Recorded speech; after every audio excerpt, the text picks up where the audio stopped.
Good morning, good afternoon, good evening, everybody. Welcome to another episode of the Wooley Show. Across from me is Ming Chen. What's up, everybody? And with me, leading off, is our the Wooley Show college football expert, Hogthra. Hello. And I am Wooley. So, yeah, we're going to be leading off with something a little out of my comfort zone. That's why I brought my friend Hogthra on here. We're going to be leading off with some college football. As a lot of you may know, the college football, the playoff selection has been happening, and Black Monday, or Black Sunday, if you will, has come and go. There's a lot of staff moving around as we get ready for the playoff. And, Hog, I'd just like to ask, what's been going on? All right, so we're going to get our start with LSU. This is probably where the most changes are going on. LSU, to put it very mildly, is in a very, very, very bad position. In case everyone has not heard, they are currently mired in a sexual assault scandal that makes Baylor look like a freaking pretty girls' school. So, pretty much, most of the coaching staff has been fired into the sun. Only 3 coaches are expected to remain. I believe Ensminger is one of them. The 2 names that are very infamous, and the 2 worst ones by far, are good old Scott Linehan, Cowboys legend, and Bo Pelini, a defensive mastermind. Bo Pelini's special. Bo Pelini is so bad that out of 127 FBS teams, this is the rankings for most passing yards given up per play, LSU ranked 125 out of 127. He's that bad. Luckily for LSU fans, they don't have to, put a bullet in their brains watching a defense anymore because he has been fired. And Scott Linehan, Cowboys legend, of course, he has also been fired because the quarterbacks for LSU looked like complete bums. So LSU fans are celebrating. That is until 6 months, until when the whole allegation thing drops and they're probably going to get the death penalty, but we'll ignore that. So LSU fans, congratulations. You have about a week of celebration before you go back to being depressed as per usual. Dude, you gotta wonder how much Joe Burrow actually carried them, and when there's a lot. I know there's got to be a lot of controversy about Coach O, about what's going on with him, because dude, because like you said, it's very similar to Baylor. The coaches, I'm assuming, are covering things up. Where Orgeron knew about what was going on, but then he was like, "Y'all sleeping under the rug. Go Tigers." Well, supposedly he was the athletic director. However, I'm assuming that if all this is true, of course, and yes, O probably did help. But basically the case is say that Orgeron kept players who were either proven to or were accused of domestic and sexual violence. In the one case, one of the players accused supposedly beat his girlfriend by punching her in the stomach, I believe. And out of all these players, Darius Geis, bet you know who he is. Darius Geis is the biggest name. This is dude. And what did he do? Darius Geis supposedly raped a woman at a party. And the reason why we know this was Geis specifically was because the woman who he raped, apparently Geis left his phone number in her phone after he finished raping her. So that's just nice. As for the others, they're really not well-known names. They don't really matter. But Geis is the biggest by far, and obviously we know Geis has had a rather troubled history in regards to football. There's also another reported case of very different type, different type though. Supposedly, 2 LSU campus police officers tried to sexually assault a player. They told this player that they thought that he had illegal weapons on him, and they stripped him down, and apparently they went for the old genitals. They only backed off when he told them that he was an LSU player, and this was reported, I believe, 3 or 4 weeks ago. Along with this, a couple days ago, there was another article from USA Today that completely dumped a ton more information on the LSU scandal. And apparently, this goes back all the way to 2016 when Ed Orgeron was first hired. So it's very likely that they might get the death penalty because they've already decided to ban themselves from bowl contention for a year, as well as reduce scholarships. There is an inside source, although obviously I can't verify it completely, but he's been right about everything so far. His name's Tiger Lawyer, and he's on Tiger Droppings, which is the LSU football forum. And he's said that LSU is doing all this because they expect to get hit very, very hard by the NCAA ban hammer. We know that can be it's a very inconsistent, but at the same time, very powerful weapon, the NCAA ban hammer. Indeed. Next up, we have a new Auburn head coach, Brian Harsin, who is a very controversial hire, to say the least. God. Gus Malzahn. So, for background, Gus Malzahn was the former head coach of Auburn University, and he was a meme coach, to put it very simply. Yes. He was known for basically being the most inconsistent coach you can ever dream of. He could go 10-3 one year and 6-6 the next year. Auburn finally decided to can him this year, and they had to pay him $21 million for his buyout. So they had to pay a lot of money. Now, if this was any reasonable school, you'd expect them to have a guy on the wing, right? You paid that much to fire a guy, you must have the guy like right on deck. Turns out, this is not really the case. Apparently, the Auburn booster squad, the guys who, kind of decide how the football program is run, they supposedly wanted someone who was part of the quote-unquote Auburn family. And so you mean the Georgia Bagmen? Yes, the Georgia Bagmen, of course. That's per usual. Yeah. But the Auburn boosters apparently wanted Kevin Steele as head coach. Now, I respect Kevin Steele greatly, even as a fan of a rival team. He's a great defensive coordinator, but the man went 1-21 in conference games at Baylor. I think we can understand why that's not a great head coaching pick. Yes. So people were about to riot because of that. And most people thought that Hugh Freeze was going to go there. And Hugh Freeze is controversial for a few reasons. Namely for the fact that Hugh Freeze got caught paying players at Ole Miss, specifically Laquan Treadwell and Laramie Tunsil, to name two of them. I don't remember the third one. But the two of them got a bunch of money. And one of them turned out to be a bum. The other one is, of course, really good. But Hugh Freeze, on top of that didn't get him fired, surprisingly. They actually announced they were going to keep him. That was until they found out that he was having an affair by calling a prostitute on a university phone. Oh, no. And that's what broke the camel's back. He was fired after that. So people thought that the SEC would let Freeze off the hook. He has an official ban, but people thought, he'll be back because the SEC is way too focused on LSU at this time. Apparently no, because Auburn decided to back up the fact that they are full of idiots, and they hired Brian Harsin, a mediocre coach who, according to Boise State fans, according to all of them who I've asked, apparently he is a mediocre coach who cannot develop quarterbacks and who cannot call plays, and he coasted off talent at Boise State. He has no connections to the SEC at all, so most of the kids in the South don't even know who he is. So, to put it rather simply, Auburn paid Gus Malzahn $21 million to go away, only to hire Gus Malzahn for cheap. Another Gus Malzahn. It's like the Philadelphia Eagles hiring Doug Peterson because Eagles fans, they hated Andy Reid so much.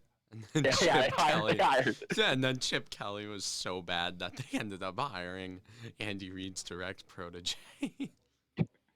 Well, Auburn has a saying: if you can't win a championship, 8-5 is good enough. It's a winning record. Yeah. But in the SEC, where you're Auburn and you have like a legacy, if you will. Yes. And supposedly the reason why it's a standard. Yes, Harsin was apparently hired because, and this is pathetic, but it's true. Auburn's first 6 guys on their list apparently said no, so they had to go to their bargain bin to get their coach. One of those guys was Brent Venables. He doesn't really care about a head coaching job. His kids are at Clemson currently. Very good defensive coordinator. Don't think he's leaving anytime soon. He gave the expected response. I'm not going to that dumpster fire. Very smart of him. So now Auburn has the 40th ranked recruiting class in the country when routinely they get top 15 classes, and they're now like the third biggest joke in the SEC. And this is really they're not. The only reason they're the biggest joke is because Vanderbilt and LSU happen to exist currently. Wait, but what about Tennessee? Oh yeah, it's Tennessee. Next topic. What about the Vols? Tennessee, of course, continues their march towards eternal mediocrity. They are now deciding to emulate the Buffalo Bills, only they don't actually have they don't actually have any future. They don't have any Josh Allen to come rescue them. So they are 9-7 type of squad if you're going to compare them to the NFL. They have also been charged with recruiting violations, specifically a tight end who said that a couple coaches illegally approached him. I think we know what that means. He offered some nice cash. And this was reported. Strangely enough, Jeremy Pruitt, the head coach, has not commented on this yet. They have not asked him anything, and he has not said anything. And with Pruitt's job, to put it very simply, very uncertain, his top 15 recruiting class back in May has completely collapsed. His best linebacker decommitted a couple weeks ago, along with his second best player, and they are now in like the 30s, which is horrible for Tennessee. So now Tennessee is their usual self, and they'll probably have to fire Jeremy Pruitt again, pay another buyout. They're still paying Butch Jones a bunch of money every year, and they're going to have to pay out another buyout. And the worst part is they extended him last year before the season even began, so they're going to have to pay him like $10 million. And all on top of this, they're run by the Haslams. Yes, the Haslam brothers, just as incompetent as they are in Cleveland, unfortunately happen to run the Tennessee Volunteers. And knowing them, they go on. Oh, I was saying, how do we get a job where we screw up royally and then we get paid to go away? I guess we could become college football head football coaches. Yeah, okay. I mean, it's in the. Okay, fair enough.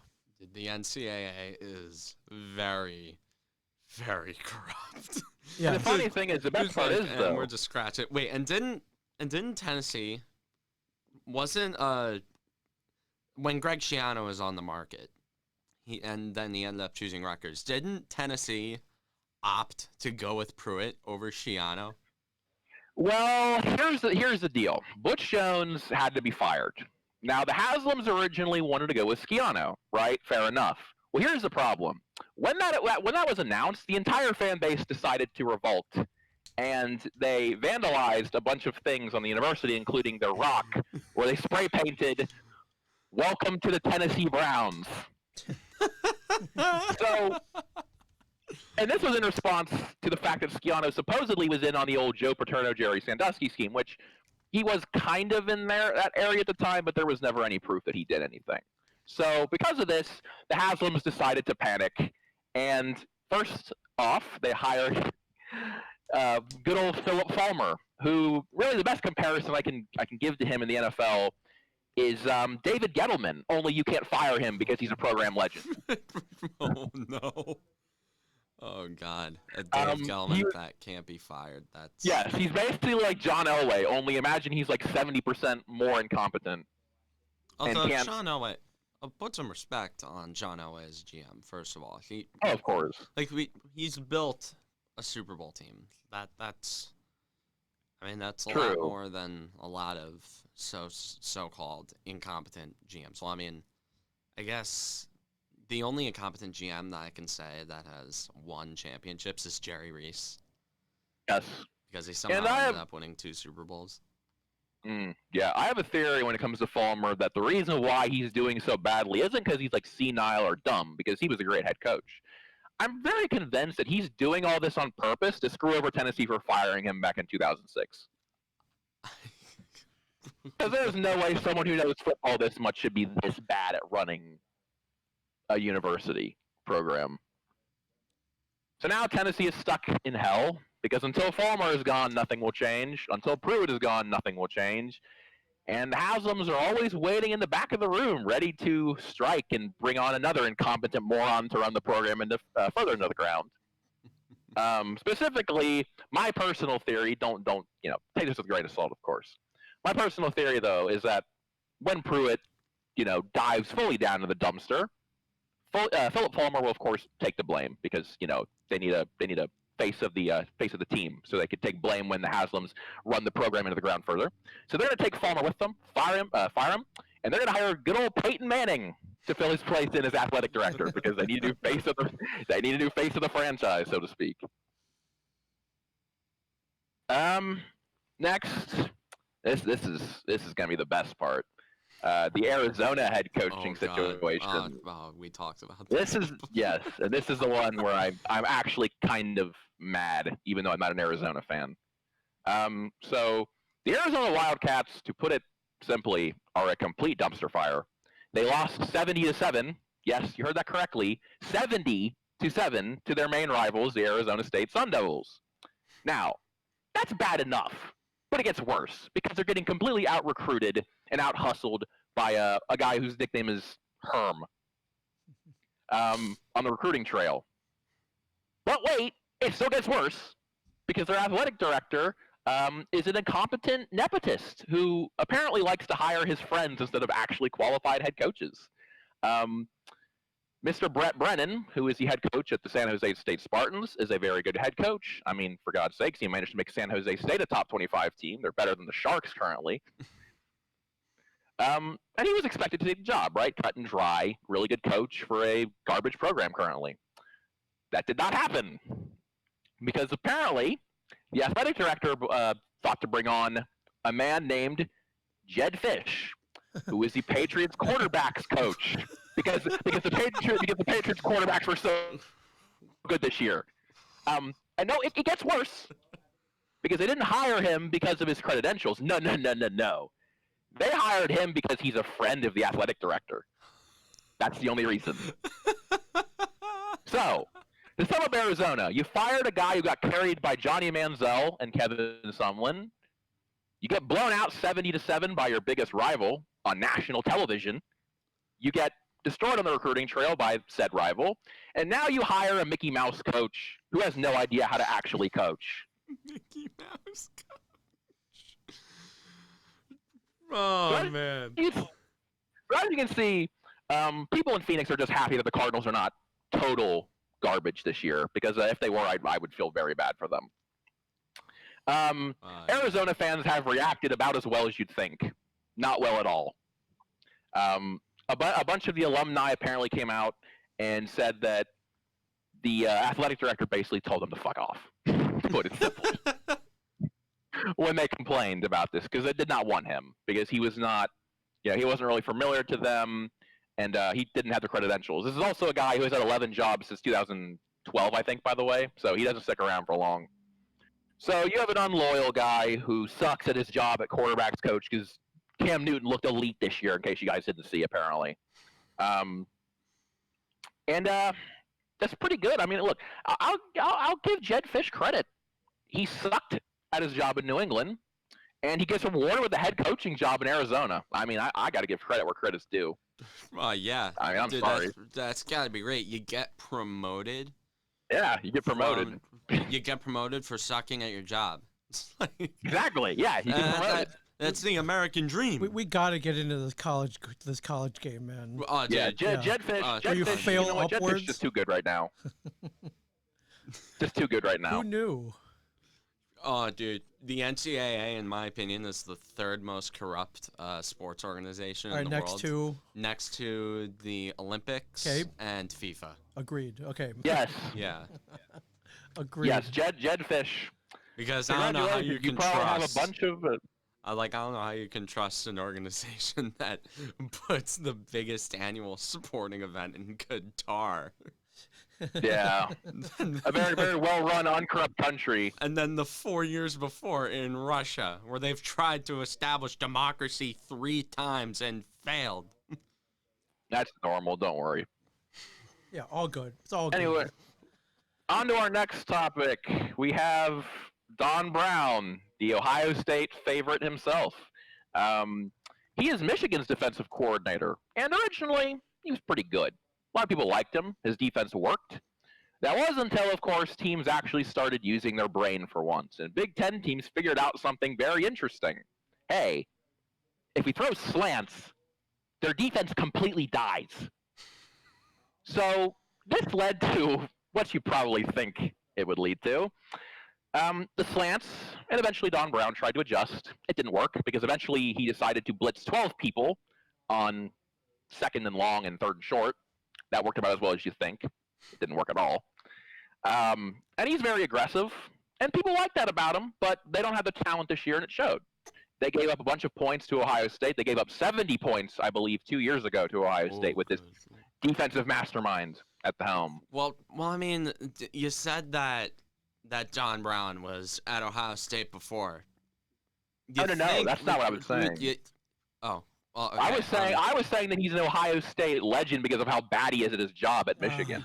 I thought you were saying like Ohio State, like former Ohio State alumni going to Michigan. You think that would be like kind of a sting agent? They would go in there like a spy. Kind of do that stuff. Of course. But unfortunately for Ohio State, sorry, not Don Brown. Unfortunately for Ohio State, their favorite bully, their favorite guy to bully is now gone. It's tragic, but I'm sure Michigan will hire someone else just as idiotic and old-fashioned as Don Brown is, because Jim Harbaugh is a senile old man who has lost all ability to coach, unfortunately.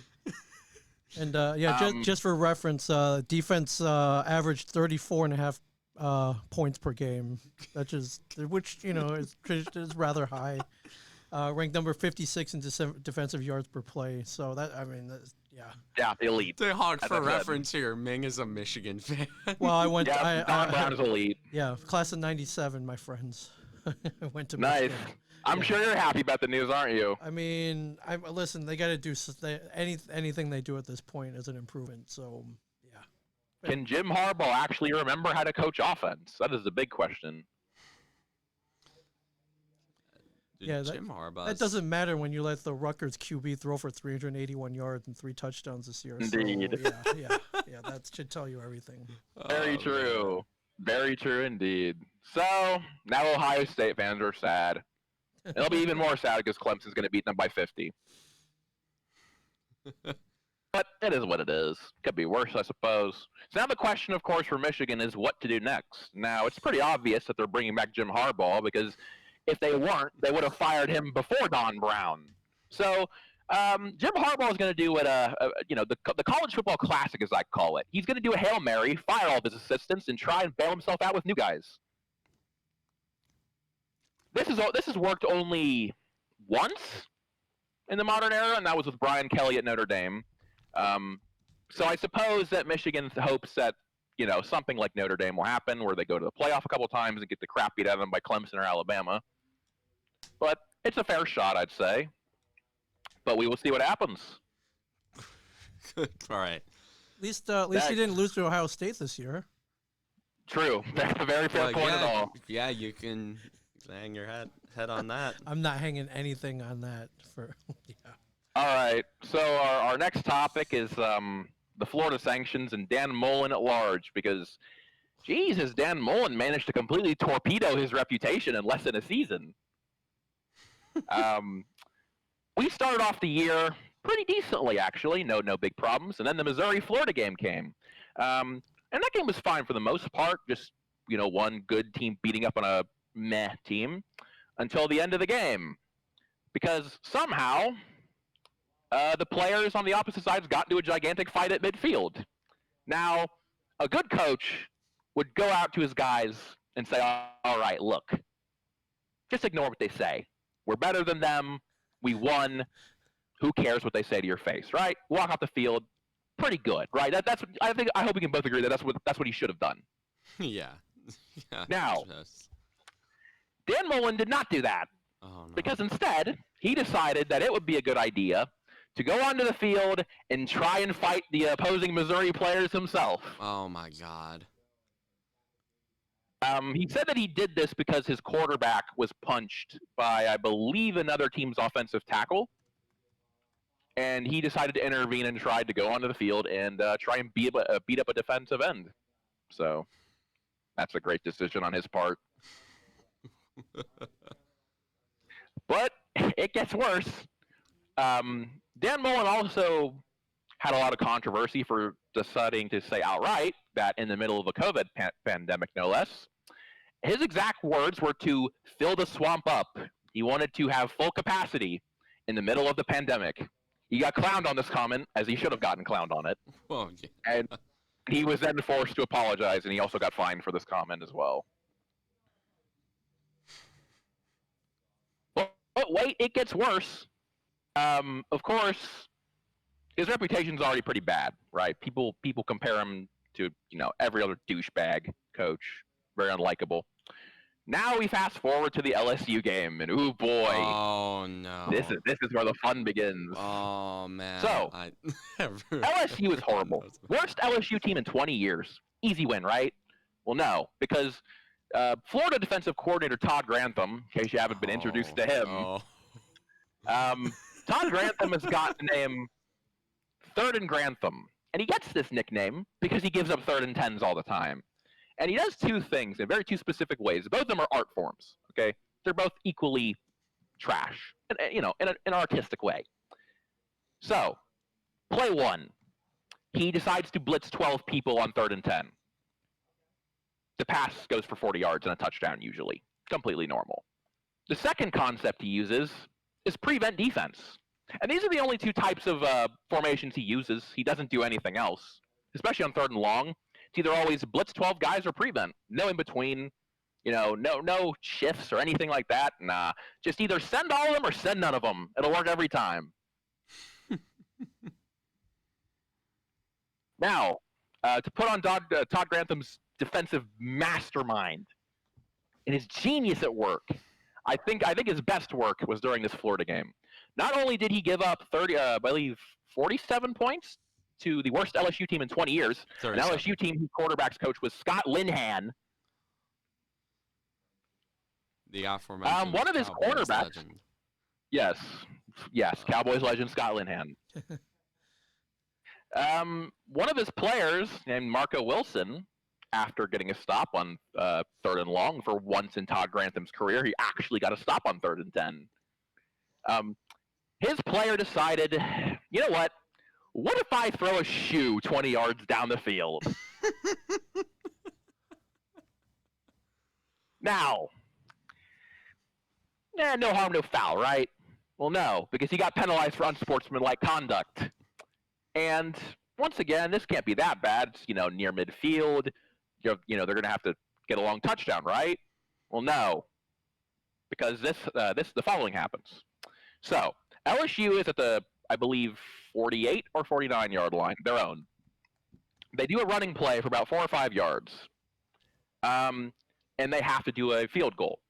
And the kicker's name is Cade York, right? Now, it's important to understand that this game, the weather was horrible. There was a bunch of fog that you couldn't even see what was going on, like 2 feet in front of you.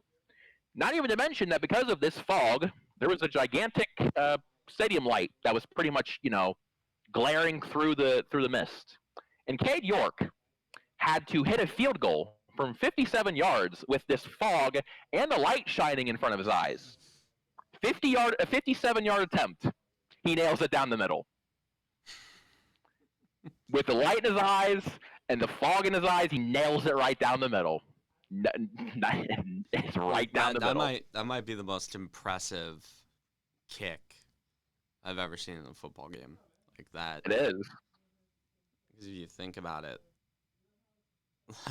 unless someone has kicked that long of a field goal in a snowstorm at Soldier Field,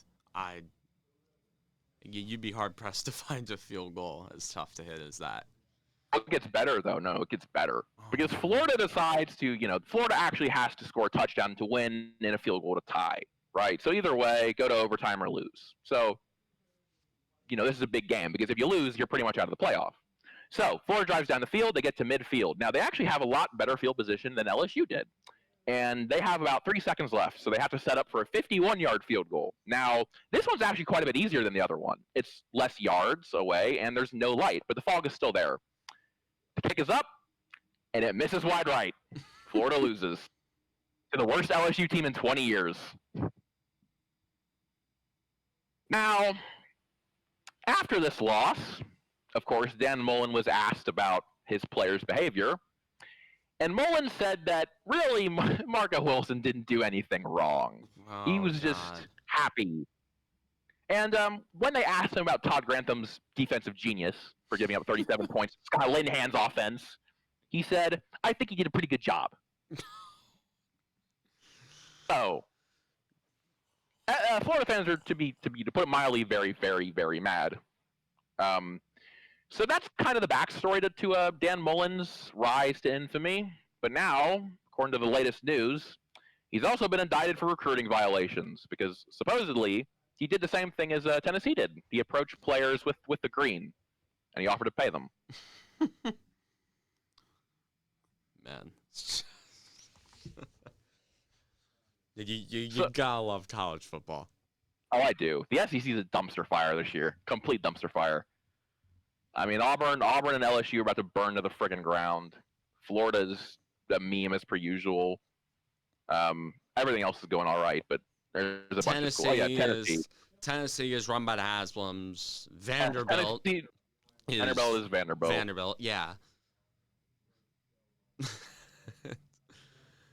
And the only competent program standing is Alabama. Alabama and Georgia. As per usual, Alabama and Georgia are the only good offerings there in the SEC. Anyways, man, yeah, thanks for coming on the show, man. It was a pleasure to have you on. It's always fun to bring guests on the show. So, the playoff. Do you do predictions? I think unfortunately the predictions are pretty simple. Alabama's going to beat Notre Dame by like 21. Okay. And Clemson will beat OSU by 14. And Alabama will, I think, win. It's going to be the end of a trilogy between Alabama and Clemson. Yep. And if you could describe this year's season in one word, or take several words, what words would you pick for that? I would say clown show is the best word I can use. All right. Fair enough. That's pretty much it. Well, they gave it a go. Could be worse. Yeah, could be Rob Manfred. And that's not even getting into the Big Ten absolutely contorting their own rules that they set. Yeah. Just to make sure that Ohio State made it into the playoff. Come on. They broke their own rules for how many games required to get to the championship game. Right. Just for Ohio State to look like trash against mediocre Northwestern. Yeah. Anyways, Hog, thanks, man. It's always great to have guests on the show. Yeah, where can we find you online? I'm actually on another server with Frank. I can give you the link to it if you want. Okay, are you on like social media or? Unfortunately, no. Oh, okay, no sweat. All right, cool. We'll find you under. We'll find you somehow. Well, if not, then we just got an exclusive here on the Cameron Wooley show. So. I'm down with that, but as I said. I can give you the link to the server that I'm. Wait, you can actually. That I'm on people listening, you can actually find them on the Cameron Wooley Show Discord server. All right, yes, fantastic. I will stay here. I love it. So if you want to have conversations about college football or just football, Hog, he's certainly a character. Yeah, and he's dug up the dirt on every college football team in existence, and we appreciate that. Thanks, man. Yeah, thanks for coming on. Thank you very much. All right, see you, man. Yeah. That was awesome. Thanks, man. That was, of course, the one and only Cameron Wooley Show college football expert, Hogthra. So, anyways, we head on to same sport, but different league. It's professional. The New York Giants. Barely professional, but yes. They laid they didn't lay a goose egg. They scored. They laid a total stinker. I wouldn't say a blowout. It was just a boring game. Like they couldn't get anything going. Got in the red zone a million times. They couldn't capitalize. Like there's nothing that I can really talk about in this game. Like Colt McCoy started. He wasn't terrible. Freddie Kitchens, the play calling went about how you'd expect. Yeah, but They tried this really stupid, really stupid fake punt field goal, like at the 5 or wherever the hell it was. I guess they're just trying to get something going. No, it was on like the opening drive. where they tried this. Like a normal fake field goal. Sure. That can actually fake someone out. Most of the time that stuff even works. Right. When you really fake them out, but like first play, you're on the 8-yard line, 5-yard line, 8-yard line, like you're in the red zone. You're to pull. How do you explain this? I can't really. I mean, resorting to trickery. Well, I mean, the defense had more holes in it because James Bradbury was out. Who would have thought? Right. Who would have thought that? Key piece, man. Who would have thought that losing a top 3 corner in football would impact your defense in a somewhat severe way? Yeah, unfortunately, as is the case this year, this crazy virus, man. Yeah, he was put on the COVID list. He didn't test positive. He was in contact with someone. Yeah, but still, it's just a bunch of crazy it's stuff. It's a show, man. It's a show. Could have used him this week. Yeah, definitely. Would he have made a difference? I saw a lot of Jarvis Landry. A lot of, and thank God Odell Beckham wasn't playing on that night, because I knew he would have lit us up. And I will say, GG to Baker Mayfield. You're good. My former roasting dummy. Right. Well, a guy who I picked on every week ended up torching the Giants. I think 27 of 32. I think he did it to rub it in your face. He did it. Yes. He's a well-known listener of the Cameron Wooley show. You may have cost the Giants this win with your inflammatory statements. He may have wanted revenge on you. Stepped it up. He ate his mingies last week. Yeah, he really ate these. He ate his mingies this week. He ate a lot of mingies. Put up 27 for 32, 297 yards, 2 touchdowns, no interceptions. That's a solid game right there. That is. Yeah, just. That is. I mean, those are golf clap. I mean, yeah. I mean, those are numbers that you could only dream Daniel Jones would put up. Oh my God, that's what I want to talk about.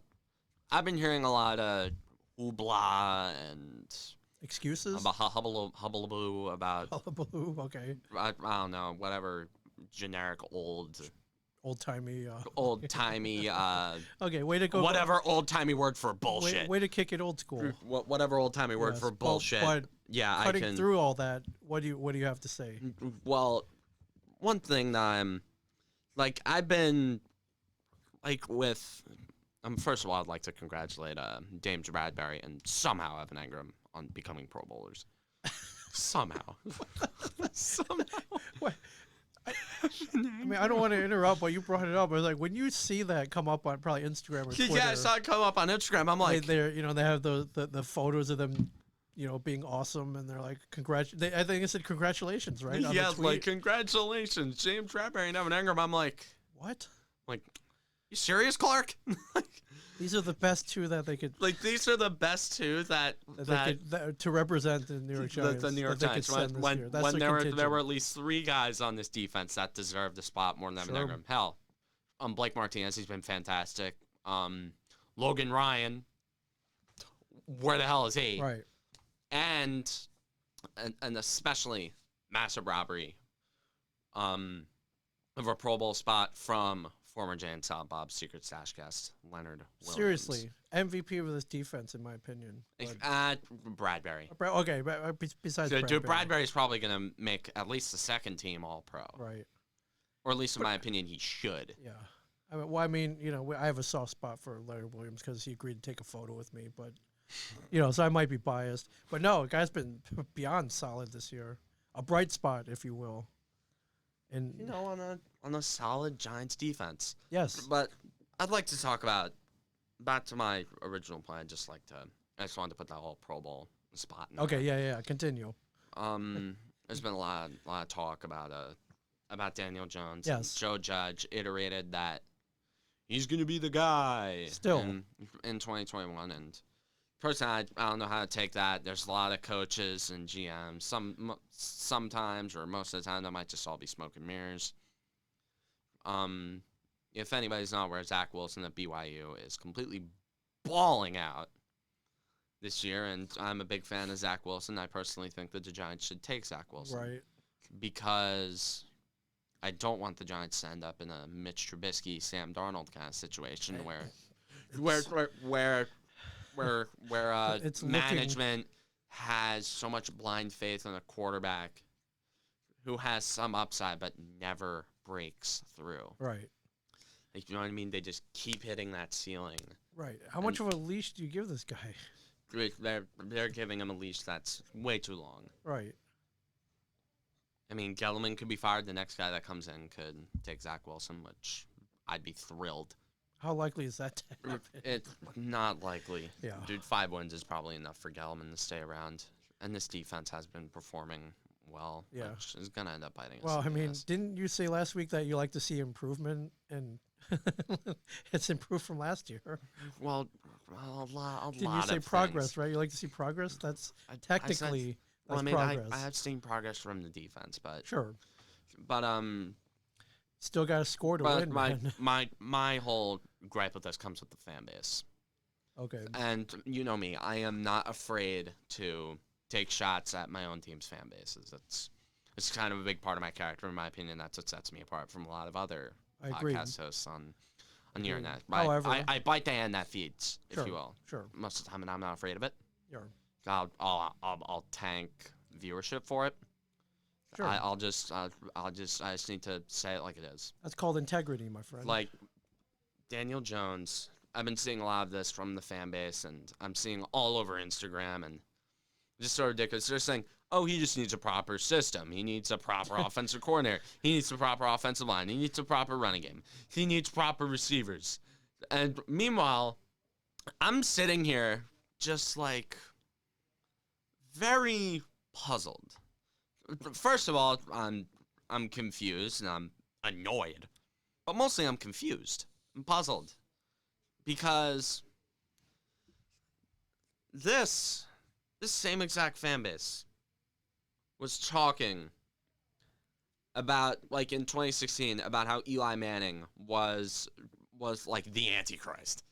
They were talking about him like he was the devil. They were talking about him like he was the worst quarterback to ever touch a football. Right. And people are just talking, and I even saw this one comment. It's like, oh, if Jones had the luxury that Eli had early in his career, oh man, it's like, okay, first of all, Eli Manning won that Super Bowl on his own. He won both of those Super Bowls. Daniel Jones does not win those Super Bowls. No. And if I'm being frankly honest, I'm just wondering where the hell was this energy about Jones with Eli in his final years. Right. There wasn't there. Because every single, like, after every week, it was like they wanted him publicly hung. Right. Like, they hated him. Like, I've never seen worse treatment, like, outside of Philadelphia. Like, the worst treatment outside of Philadelphia I've seen from a fan base toward one of their teams. Yeah, team's players. Right. Like, Eli Manning was treated like total dog shit, and it was the same kind of problem. And I'm just saying, it's real rich, I just like to say, coming from the same exact fan base that wanted Eli shot after every week in 2016. Giants fans are fickle. They're impatient.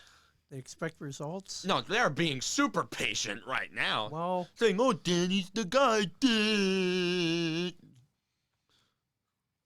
So many idiots. They're saying, oh, no, we can just draft Devontae Smith, Jamar Chase, Jalen Waddle. That'll fix everything. How much longer do you give him then?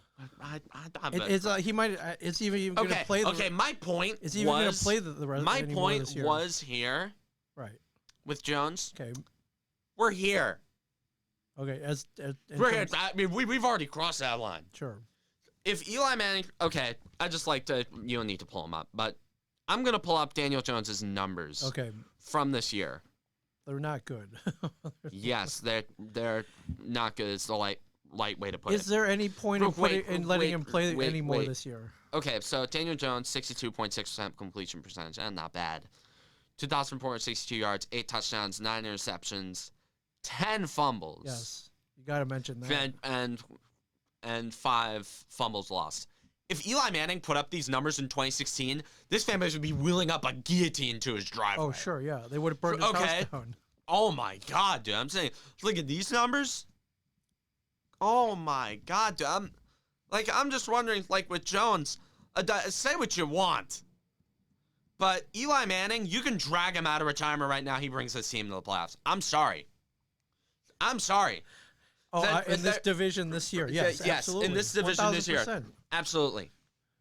Daniel Jones has lost this team more games than he has won. He hasn't won the Giants a single game this year. There wasn't any game where you could pinpoint it's like, right, oh yeah, we know because of Daniel Jones. Oh yeah, Daniel Jones did this thing and we won the game because of it. Right.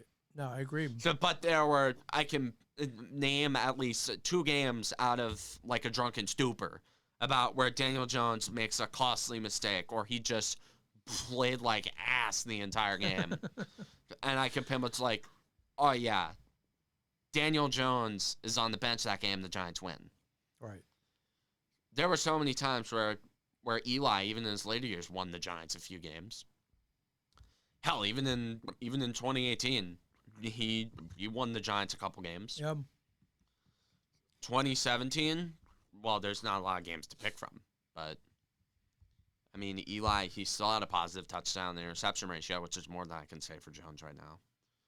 Eli Manning I think he's only had 2 years in his career where he's had more interceptions than touchdowns. Right. Those being his rookie year, 2004, and 2013. Yeah. Where he had Kevin Kilbribe as his offensive coordinator. I'm talking about like senile Kevin Kilbribe, not Kevin Kilbribe. No, not good Kevin Kilbribe. I'm talking bad Kevin Kilbribe, who I've apologized to multiple times on the show, by the way, Kevin Kilbribe. Well, so what's to be done? Wait, with Jones. Well, I'm not done yet. With keep going. Like, I feel like so much of this, it screams hypocrisy. Screams it. Like, you don't have to be a rocket scientist. You don't have to be Vince Lombardi, some insane football mind, to notice that there's something wrong with this picture. You know what I mean? I think everybody sees it, yes. Good, you would think everybody would see it, but they want... Like, I do not stress this enough. They wanted Eli Manning dead after, like, in 2016-17. In 2018, Eli still threw for 4,000 yards and 21 touchdowns. Yep. That's more than I can say for Jones. In 2019, he had a positive touchdown to interception ratio, just barely. But that's more than I can say for Jones. Right.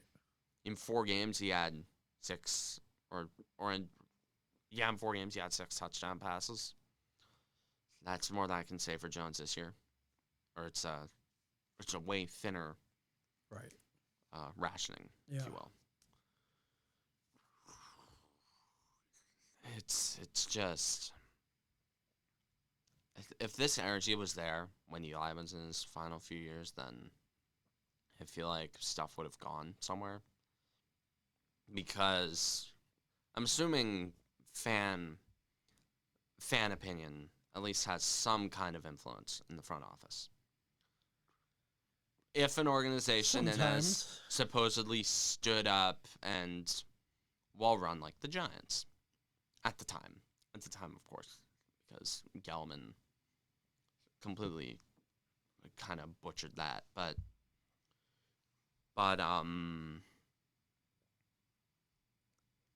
yeah, you think if the energy was there to get behind Eli, rally behind him, and build an offensive line for him instead of just... And it was not. Like, instead of the fan base just saying draft this guy, draft that guy, draft this quarterback, that quarterback. Yeah, this will make everything better. Like, this will make everything better. And one comment I remember on Instagram that really stuck out to me was, it's almost like getting a different quarterback in a different system doesn't change anything. Or it's like... Or something like people think that getting a different quarterback and sticking him in the same system will change anything. First of all, hello, pot, meet kettle. Because Eli Manning was in around the same system. He is facing a lot of the same problems that Jones has had, if not worse. Jones's offensive line this year is eons better than what Eli had in 2018. In 2016, 2017. Way better. What do you think?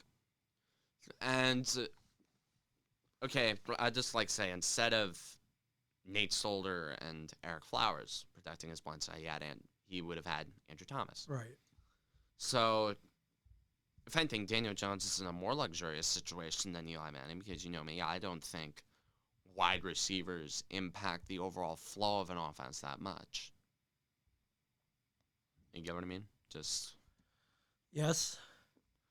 Well, it's just that Daniel Jones, there's so many times where he stares down one guy and just commits to that one read, and then he tries to do too much. Just stuff that you never expect Eli to do. Ever. Right. Ever. Sure, Eli makes some stupid mistakes. That's when he's hanging under the ball, but yeah. Yeah. Like, sure, Eli made stupid mistakes from time to time. But I mean, what quarterback sure, doesn't? Like, no one that. It was every single little mistake was just so magnified and expanded and zoomed in on by the fan base. Right. That it looked like, Eli Manning, like taking a sack. The stuff that Daniel Jones does all the time. He'll take a bad sack or he'll fumble the ball.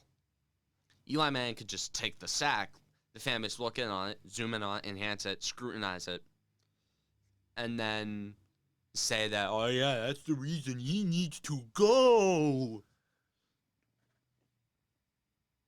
And then they'd pull that whole stupid routine where they say, I appreciate everything that Eli has done here, but he's kind of the worst person on earth right now, and it's time for a change. Thank you, man. Yeah, well, that worked out well. Great, but I mean, all I'm trying to say is I wish that energy was there. And it just makes my blood boil. Like, it makes it, and I feel like part of it is that, like, they want a Devontae Smith, they want a Jamar Chase, because they grew up with Odell Beckham. They grew up with that guy making the flashy catches and doing the touchdown dances, doing the whip, doing the Michael Jackson. Right. It's like, stuff like that, the flashy pregame stuff. And it kind of changed their perception of how a football team works a little bit, I think. Because they think that a single receiver can fix so much. It can make a good quarterback bad, when in reality it's the reverse. A great quarterback makes a good receiver great, not the other way around. A great receiver makes a good quarterback great. Absolutely. Receivers don't elevate the play of a quarterback as much as the play of a quarterback could elevate the play of a receiver. Right.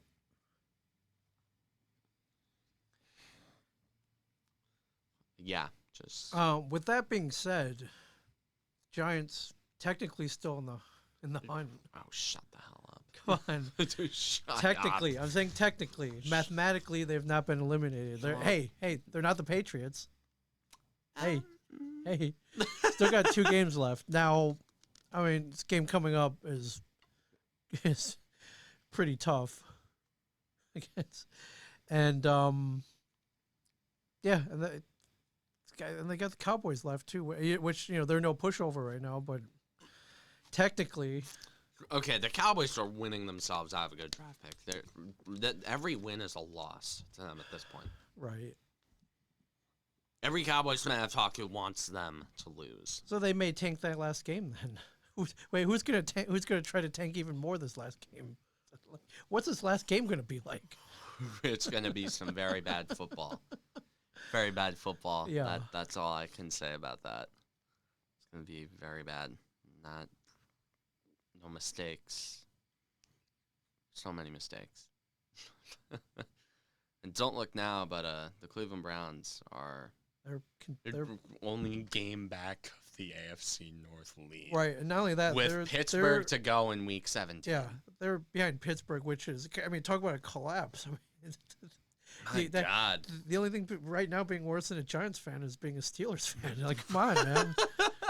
Come on. And they're 11-3. And they're with I just like to say Juju Smith-Schuster deserved every bit of that hit. Oh, absolutely. Every Newton of that hit that he got. 1,000%. What an arrogant douche. Yes. Well, is it great when you see them get their desserts, man? When they get their payback? Dude, it's great, hold up. I wanna go to his Are you going to his TikTok? Yes, I'm going to his TikTok. Juju Smith-Schuster. No, I got it. You got it. All right. I'm gonna go over to his TikTok. Doing the Steven Smith rips Juju Smith-Schuster TikToks. You should be dancing in an end zone. He's not wrong. And yeah, in a TikTok video with the caption, "They told to stop dancing on the logo and not to be yourself." So, and then he proceeds to dance on our team's logo, which basically pulling a TO. Right. Well, disrespect. You're just asking for it. You're gonna pull that. You're just asking for it. Yeah. Hey, that would happen here if you came and danced on the Cameron Wooley Show logo. Oh yeah, you're getting hit. Yeah. You're getting hit. We got, dude. That is just so sad. Boom. Bam. Oh man. Bam. I swear to God, the Steelers every year, no matter what, they always end up becoming insanely unlikable. Yeah. Like, how can you root for this? You can't. Well, you gotta be from Pittsburgh. That's my only. Why, you're going down the Giant Eagles, and then go and get some icy lighted Giant Eagles. Some Heinz 57 sauce. Bam. Yeah. That is a. Oh man. Bam. He got hit into the. Felt that hit in Allentown, Pennsylvania, man, and Columbus, Ohio. Dude, his soul left his body there. It did. He didn't even know where he was after that. Oh yeah. Yeah. Although I wish he pulled like a Ron Francis after getting absolutely bodied by Scott Stevens. Yeah. You know, where he tried getting up and then he kind of stumbled around and slipped and forgot where he was. Yep. Legendary. So the Giant, have you given up all hope? Yes. Or really? Yes. Okay. I'm looking at the draft pick. I'm looking at the draft now. It's right, bad for them if they win the division, but let's talk about another tanking team in New York that butt fumbled their tank and All right. I mean, I. Oh my God. Oh my God. I mean, why? There are two opinions on this, but the New York big upset versus the 9-5 Rams, huge upset. They finally win a game, 23-20. Easily one that you see this as a win. This on the scoreboard, yes. They technically on the last play they could have just tanked this game. What the hell? Oh my God! And I mean, for most of fandom, Jets fans are distraught that they. And there's media personalities hyping up how the Jets like, oh, JET and the Jets finally win. It's like, when, okay, there's something that's just so funny. Okay, now any fan describing their misery is funny, but there's something that just hits so different about Jets fans joking about how much they suck. Like, I remember there was this video where Jim Nantz was saying, like, where Tony Romo's like, oh, you're a Jets fan, you gotta be happy. It's like, I'm a true Jets fan and I'm praying they lose. Yep. And it was on the Jets subreddit. And one of them said, in case you didn't know that, okay, like, in case you didn't know, Jim Nantz is a Jets fan. You don't know this because we're not good enough to have him call our games. Right. So, there's just something so poetic about Jets fans explaining how much their team sucks. It's like, dude, you know those NFL. They can't even lose right. You know, like the NFL top 10s, you know, on NFL Network, where they on like on one of them, like where they interview all the celebrities, and then they'll like one of them will be the Jets losing a game, and then they'll have some random comedian go up. One of them was talking about the Dan Marino fake spike, and then like a comedian said, you don't try that against good teams. You try that against the Jets. Right. They easily could have. Easily could have tanked this game easily. Those players have no idea. They have no idea. Well, what are you gonna do? I mean, you can't blame the players for this. You blame Sean McVay for this. We're getting outcoached by Adam Gase. Yes. That's who you blame for this. All right, absolutely. But again, you thought you had it bad. You could be a Jets fan. Yes, I know I could be a Jets fan. How impactful is this game? Everyone's saying they just tanked their entire future. Do you agree with this? New York Jets could be. I think you enjoy this. I think you want this to happen. So the New York Jets could be the first team in the history of the 16-game schedule to go 1-15 and not get the first overall pick. Welcome to 2020, everybody. Welcome to 2020. It's probably going to happen. I tell you, if it's any football team, any company that should get the Pfizer vaccine, or any sports team that should get the vaccine first, it should be the Jets. They've been through a lot of shit. Yeah, but with their luck, they all their brains are going to melt off, and then all the conspiracy theorists are saying there's going to be microchips. Right. Like, the only ones that would have the microchips would go to the Jets. I feel bad for you Jets fans out there. Just when you thought it couldn't get worse, it does, and it's because the Jets they won fans the started game. Accepting losing. Right. They started, and Jets fans, I'm not laughing at you. Right. Why in week 15 do you decide you want to win? No, Jets, don't point any of this at the fans. No, of course not. You shouldn't point any of this. No, I blame the coaching staff for this one. Oh coaching staff puts in the players, calls the plays, and executes the flow of the game. Greg Williams had a last-second gasp, a Hail Mary that worked. Kept them in the tank bowl. It did. Kept them in it, and now the Jacksonville Jaguars are now in the driver's seat for the first overall pick. Right. Oh boy, this is hilarious. Oh my god. I bet we could go play for Jacksonville right now. Like we.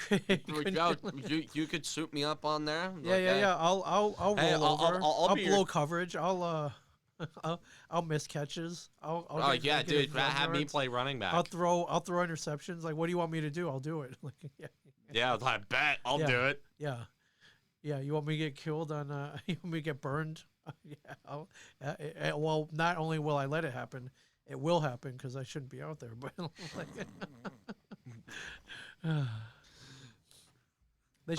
they should make a movie about that. I guess they kind of the tank ball. Oh yeah, it's called the tank ball. There's gonna be a 30 for 30 on this in the future. Yeah, for sure. There should be a 30 for 30. Yeah. But anyways, what do you do though, man? You're a player. You're taught to win, even though when you shouldn't be. And they celebrated mightily at the end. What are you gonna do? It goes against the whole spirit of sports, right? To not win. Thing is, like any other year, to not try. Any other year, this is seen as an admirable. Right, they tried. Show. They won. Never give up. This is an admirable display of resolve. Yes. And toughness. Right. Resiliency. Yes. Playing against all odds. Like, and when you should be demoralized, when you should be checked out completely, you go out there and win a game against a playoff team. This is 20. That should be admirable. And what happened? It's the Jets. Probably the worst. Something. There's a catch to everything. Thing you could have done. There's a catch to everything when you're the Jets. This is 2020 in a nutshell right here. It really is. Yeah, I mean, I feel bad, but I mean. Yeah, dude. What are you gonna do? I feel for them because, dude, What are you gonna do? Anyways, I mean, you go up 13-zip. Yeah. You got to be like, let's put the foot off the gas a little bit and let them catch up a little bit. But nope. Yeah, they were up 23 at one point. Anyways. Right. Anyways, let's get on to another one of our favorite sports on here. Let's talk about hockey. Hockey. They just announced that coming back January 13th, 56-game season. All right. Yes. We'll finally. We're gonna see this young Devils team go out and play in a hellish division. Hellish division. This realignment, dude. What? Let's look at this really quick. Okay. The Devils are. They're in the Eastern Division. They're in the NHL East, if you will. Versus. They're in a division with Capitals, Penguins, Flyers, Rangers, Islanders, Sabres, and Bruins. Yes, this is tough, man. This is the Metropolitan Division. Right. But replace it with the Bruins. Yes. Replace the Blue Jackets with the Bruins, a team that the Devils play like ass against. And elevate it. Yeah. Amplify it. Make it worse. Right. So 56-game season, they're going to play each team 7 times. 8 times. 8 times. That's it's tough, man. This is a bad division. Or it's a good division. It's tough. You have 1, 2, 3, 4, 5 playoff teams. Yes. So the Devils, being a playoff team, is out. 5 out of their 7 opponents are playoff teams. Or at least in my opinion, the Rangers technically weren't a playoff team, but you know they're on the up and up. Right. They're on the upswing. They're for sure. They got a. They got a laugh. What are your expectations for this? Is it in this realigned division? Well, it's going to be a test. It's going to be a test for the young guys. I feel like a beefed up Jack Hughes, I'm hearing. Okay. I'd expect him to take a step up because he's immensely skilled. Right. I'd like him to take that extra step. I'd like every young guy on that team to take an extra step. Yes. You know, just the typical fruits of a rebuild. Yes. I'd like to see Ty Smith. I'd definitely like to see some Ty Smith. Okay. Like to see some of the depth. You know the Pavel Zakas, the Travis Ajax, like those guys on the team. You know, Nick Merkley. Right. Guys like that. Jesper Bratt. I'd like to see him step up. I mean, what are you expecting from Zajac this year? Like, the typical Travis Zajac. Okay. Like middle of the road offensively, but good defensively. Okay. Dude, Travis Zajac is a player that you'd never see make a mistake. Like, can you think of any time? You know, you're right. I can't. Like, can you think of any time in his career where you were watching a game intently and like the Devils gave up a goal where you could just look at the replay? It's like, oh my God, where Zajac, it was clearly what the hell his are you fault. doing? No, I guess you're right. He's pretty on that front. He's pretty solid. Yeah, just. But this division, man. Oh my God. The Taylor Hall is going to be in the division. Oh, yes, he is. Yes, he is. That's totally not going to turn to some poetic justice. They're going to see story. him eight times. Yes. Oh my God, 8 times? Yes. Oh, there's no cross division. No. Nope. No cross divisional play. They're trying to keep everybody safe to minimize travel. Oh, we're going to have to play the Bruins 8 times. Yeah. Right. And the Capitals 8 times. Oh, God. The Devils get killed by them every year. Yeah. Oh, God. And Pittsburgh. And the Flyers. Pittsburgh. Okay, to be fair, the Devils play Pittsburgh well. Think about it. They always play them well. Up until, like, last year. They play them well. That's the bar I'm measuring them against with the last year's play. Yeah, but the Rangers that obviously improved Rangers team that's gonna rear its ugly head. Yes, great the Rangers and a vast, great, and a really good Islanders team. a eternally underrated Islanders team. Sure. Dude, can you think of a team that's flown more under the radar that's as good No, as the Islanders? not at all. Like, but think about it. Not They're at all. really good. So with this, and then so the playoff format, top 4 make the playoffs. Yeah, that's not Do happening. you see? Nope. Really? Yeah. Well, unless Hughes and Heischer take some huge Herculean step and the team learns how to play defense, Right. then I mean it could happen. They become I mean, like it could happen. The crop could harvest okay. Sooner rather than Yeah. later, but I think they're at least 1 or 2 years away. Oh yeah. Plus, I'm really. I mean, what? I think once Holtz and Mercer get up, that is when, or like Nikita Okotyuk, Shakira Makuma Hakuna Matata. Yeah, Shakir Hakuna Matata. Okay. Guys like that. Blackwood taking another step. Sure.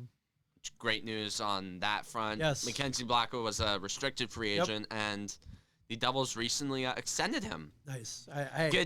They gave him Good move. They gave him a very nice extension.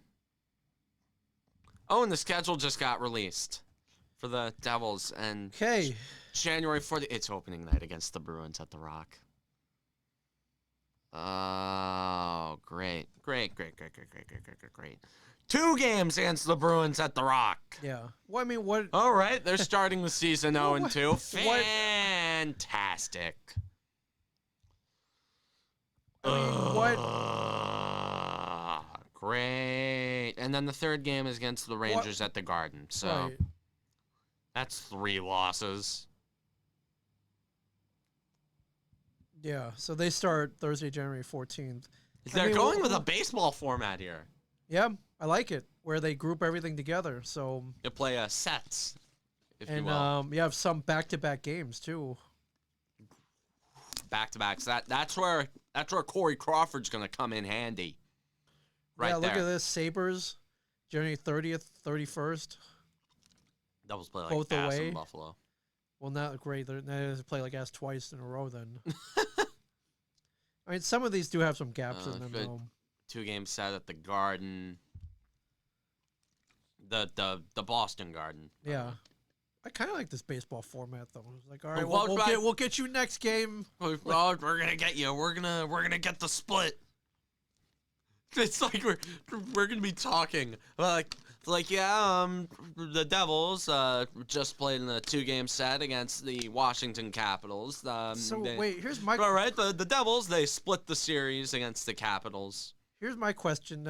Let's say Saturday, February 20th, they play at home, or let's take this for example. Monday, that's not bad. That's a bad example. So Thursday, February 11th, they play the Flyers. Then they come back 2 days later and play the Flyers away again. Well, against the Flyers, they'll just go back and forth. But if they're in like Buffalo, are they coming back? No, they're not coming back. Okay. Dude, Well, it's like then. baseball. Dude, again, it's like All right. baseball. They're probably gonna be staying. Right, but that I guess that off day, not an off day, but like you got to do your morning skate in a different arena. Like, I don't know. Well, you gotta stay in a- they probably have a system You there. gotta stay. You gotta be cooped up in a crappy Buffalo hotel for a day. Like, you know what I'm saying? Will this throw them off? You know what? I think a lot. You know what? is We're playing a pandemic. At least you're playing. Who Yeah, cares if you have to at stay least they're playing. in At a least 4-star hotel another night? At least we'll get to see Corey Crawford, Ryan Murray, and Yes. Andreas Janssen Okay. in Devils jerseys. Yes. Okay. Yes. Let's think For about sure. that. Yeah. All right. Well. Yeah, Corey Crawford, 3-year extension. Yeah. And from what I heard, from just hearsay with friends, just $2.8 million. Okay. Total steal, by the way. Yeah, I agree. 2.8 million annually for that kind of production. I agree for sure. A guy who had 22 wins in front or behind that defense or that thing that they call a defense. Yeah, it's monumental. You have PK Subban playing on the penalty kill. So also, that's another thing I want to see. I want to see a coach finally properly use PK Subban. Yeah, you have him. Use him. Dude, because, when Subban... personally, I still think he's the most offensively gifted defenseman on this team. Offensively... I'm waiting to see it, but he's still got a rocket of a shot. Sure, but he ain't getting any younger either. Yeah, he's not getting any younger, No. but... Dude, he's still got that shot, though. Like, you've seen it. It's like, you gotta figure, PK Subban, he's not... This is where I think the addition Did of he Ryan... shoot a lot last year? No, they didn't have him shoot a lot, which makes no sense. Exactly. They had him try and be the quarterback of the power play. Right. Which doesn't work. He's the trigger man, which is why I think they should have put him... I've always said, put Subban with Butcher. For the love of God, put Subban with Butcher. Makes sense to me. But don't put him with Andy Green. Don't put him with Mirko Mueller. Don't put him with Matt Tennyson. Right. Don't put him with scrubs that don't complement his play style. And I think that Ryan Murray is going to be a great addition to that defense core. I think he can run a power play on his own. Right. Like, he can just pass it around. The power play quarterback, the thing about him is that he's the passer. He doesn't shoot. They had PK Subban, a guy whose name, his brand, is literally just his slap shot. Right. And they'll have Subban taking more slappers, hopefully. And it'll produce more, I think. Because he can still put that thing on a string. Yeah. My God, dude, that... I want to see more of those slap shot goals from one of the circles, from the point. Like, from the point, just wherever. Yep. Just off the draw. Yep. Off the draw, battle it back to the point. Yep. Get there, out to the winger, gets it back to the other defenseman, puts it... Throw a laser. Puts it to him on the tape. Yep. Throw a laser. Yeah. Screen goalie, whatever. Yep. Yeah. Get the guy in front. Get a screen there. Works like magic. It works. Should I download this printable schedule? I'm assuming there will be no fans at the Prudential Center. Oh no. Dude, you think Phil Murphy's gonna let people go to a game? Nope. Not unless there's really good food there and he needs to eat there, then he may. Yeah, no. So, bro, just be like every other governor and go while he makes everyone stay at home. Yeah. 56, can't complain that too much about that. It's a reasonable schedule. Wait a second. Do I see a doubleheader on there? Wait a second. No, that's January's got 31 days. So, oh god, I thought it would be awesome. Let's do doubleheaders. Doubleheaders, yes. Let's do hockey doubleheaders. Dude, hockey doubleheaders. Oh my god. Oh my god. Dude, take like a way more physically enduring sport than baseball. Right. Oh my god, what a great idea. Why not? Oh, dude, that's amazing. Yeah. Why not? Dude. Oh yeah. Why not? Oh, they can handle it. You're playing in a pandemic. That's easy. Yeah. Oh, what do you mean it's going to be terrible? For that second game where they're like dragging. I would like to see that though. Dude, that second where game. they're going like the mites on ice, like they're going that slow, like little kids, like skating around that big arena. No, like dude, on the bench, awesome. putting ice on a bruise that they got from the last game. Right. Just sitting there, like tired, just like. And it's like any smelling salts. No, we ran out. Yeah, we ran out. Line change, please. Please, I beg you. Please, coach. They did be like Herb Brooks and Miracle, just like again. Oh, who do you play for? So technically, they could play an 82-game season. They just got to play some doubleheaders. Oh yeah, they'll just do what baseball did. What a great idea. I'm down. I'm down big for this. Brain. Yes. Big brain. Big brain. Make big idea. Yeah. All right. Well, I'm assuming the NHLPA probably has something to say against this, but hey, man, you want that salary? You play all the games. Yeah. We didn't say what day you had to play them, right? Yeah. That's a great idea. I'm all for this. I'm all for this. Yeah. All right, now let's get to the mailbag because my mom just texted me. She's downstairs. I don't want to leave her waiting too long. Oh, So it's sorry. Wow, that went fast. Look, Okay. let's get to the mailbag. Okay. What you got? We got 4 questions. Okay. From No Doubt Detmers, a member of the Let the Kids Talk show. Okay. Opinions on the Yankees and Mets competing for DJ LeMahieu. This is exactly what I thought was going to happen. Well, we got new players entered the arena. My friends, the Toronto Blue Jays. Oh, for the let's not get into that right now. Okay, I'm on a okay. You're on a tight schedule. You know, we'll talk about this next week if nothing happens, which it won't. So. Yeah.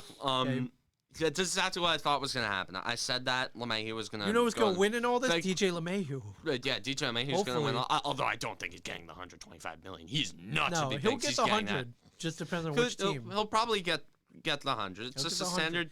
What? The art of the deal. The art of the deal. Yeah. That's. Yep. They're just playing games here. Yeah, just. They're moving. This is exactly what I thought was going to happen. They're moving extremely large amounts of money around like right now. with Cohen. Yes.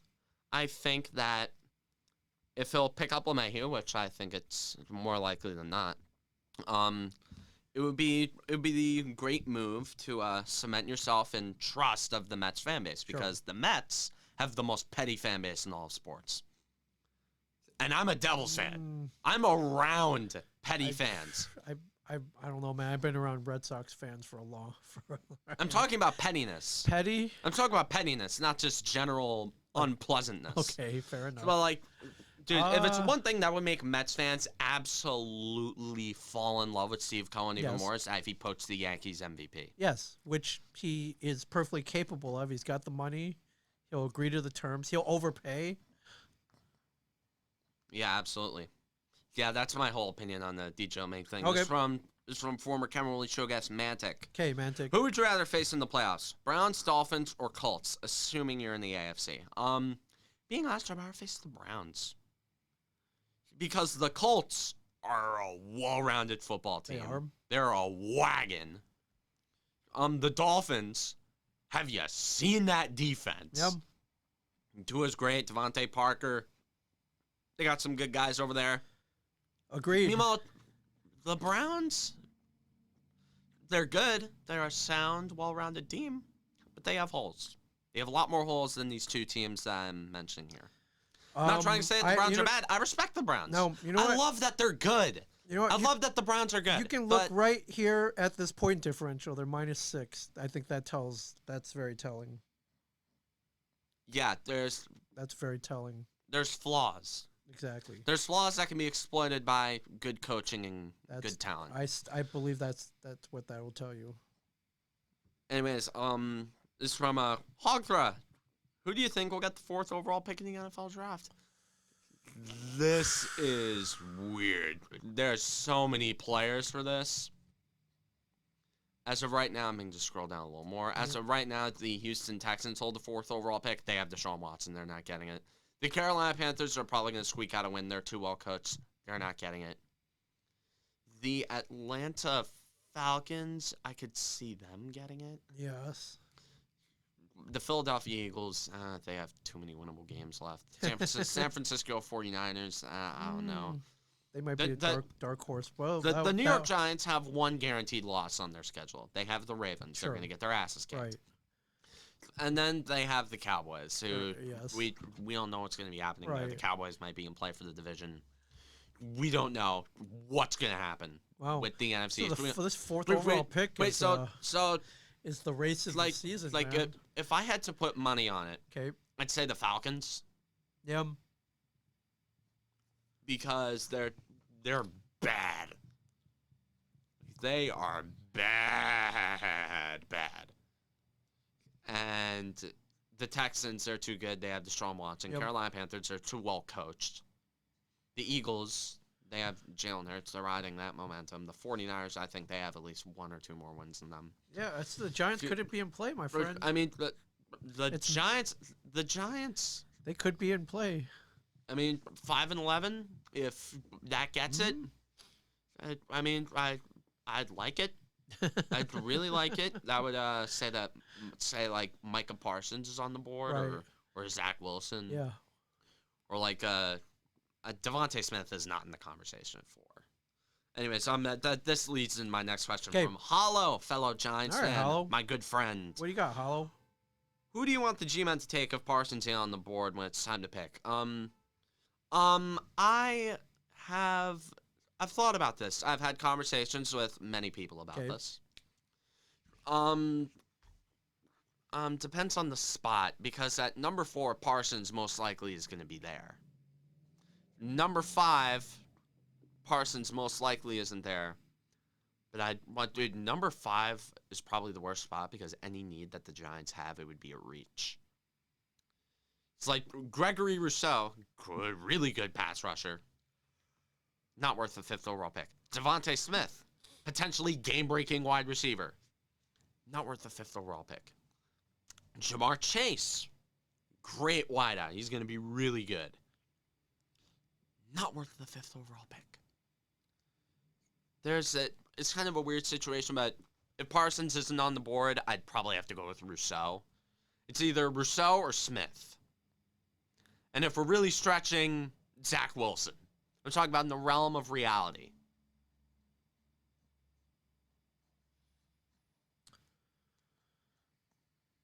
All right. Or a guy like Patrick Surtain. He's a really good corner. Yeah. Or like maybe a guy like Kwity Paye. I don't know. In this mock that we're looking at right now, it's Giants at 10, taking Caleb Farley, the quarterback. How would you feel about that? I mean, I wouldn't be pissed. But scroll, go to the other picks on that. Go to the scroll down. There's a link that says next page picks 11 through 20. Here we go. Zach Wilson to Detroit. Wilson's a guy I'd rather take. Jamar Chase is a guy I'd rather take. Right. I mean, in no scenario am I taking Trey Lance. Okay. No way am I ever taking Trey Lance. Enough. Devontae Smith is on the board at that point. So yeah. If I'm being honest, I'd probably take Devontae Smith. Okay. If this mock is anything to go by, right. It's very early. I'd take Devontae Smith. Okay.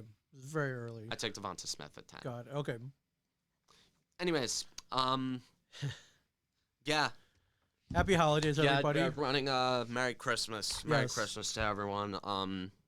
Yes. If you go to the link in the description, there's merch. Yeah, buy a shirt. I gotta send you a logo. I want a Karen Wooley show shirt. Okay. I'll get you one the logo. One logo that I'm thinking about is take just the letters. Okay. Like just the letters. Do you know how to do that? Yeah, I made the logo, so yes, I can. Like just so take just the Karen Wooley letters. Show. You want the letters? Okay. Yes, I just want the letters because I don't have a logo shirt yet, but I do have the Stay Classy New Jersey T-shirts. I just saw those, brand new. Dude, they're great looking, aren't they? They are. Good job. Graphic design major over here. Yeah. I'm not majoring in that, but look at me, Mr. Graphic Designer, T-shirt mogul, sports expert, esports champion, graphic designer, Cameron Wooley. Everybody. I wouldn't count the MCHL as an e-sport. Technically, it is. The sport of sports, my friends. The sport of Minecraft hockey. But yeah, wear your mask, eat your mingies. Wear your mask, eat your mingies. But more buy a importantly, shirt. Yes, buy a shirt. We got coffee mugs. Nice. Okay. We got coffee mugs. We got I don't know. Hell, any suggestions you have in the comment for any whatever. product? Yeah, whatever Teespring makes. Dude. I'll make pants. Right. You can make pants. Now I'm making Cameron Wooley Show joggers. Wow. I'm gonna have Cameron Wooley Show joggers. No, I'm gonna make them cutoffs. Okay. I'm gonna make them cutoff friendly, so you can sleep in them. Okay. Nice. Best piece of clothing ever, by the way. Cutoffs. Cutoff sweatpants. Best. Anyways, yeah. From Ming Chen, Shared Universe Podcast Studio. I'm Cameron Wooley. Don't forget to like and subscribe. Have a very, very Merry Christmas. Be sure to watch some good movies, eat some good food. Get a very good loot haul. Very good loot haul this year. Hope you get a PS5 or something like that. No one's getting a PS5. Yeah, I know nobody's getting a PS5, but a man can dream. And most importantly, stay classy, New Jersey.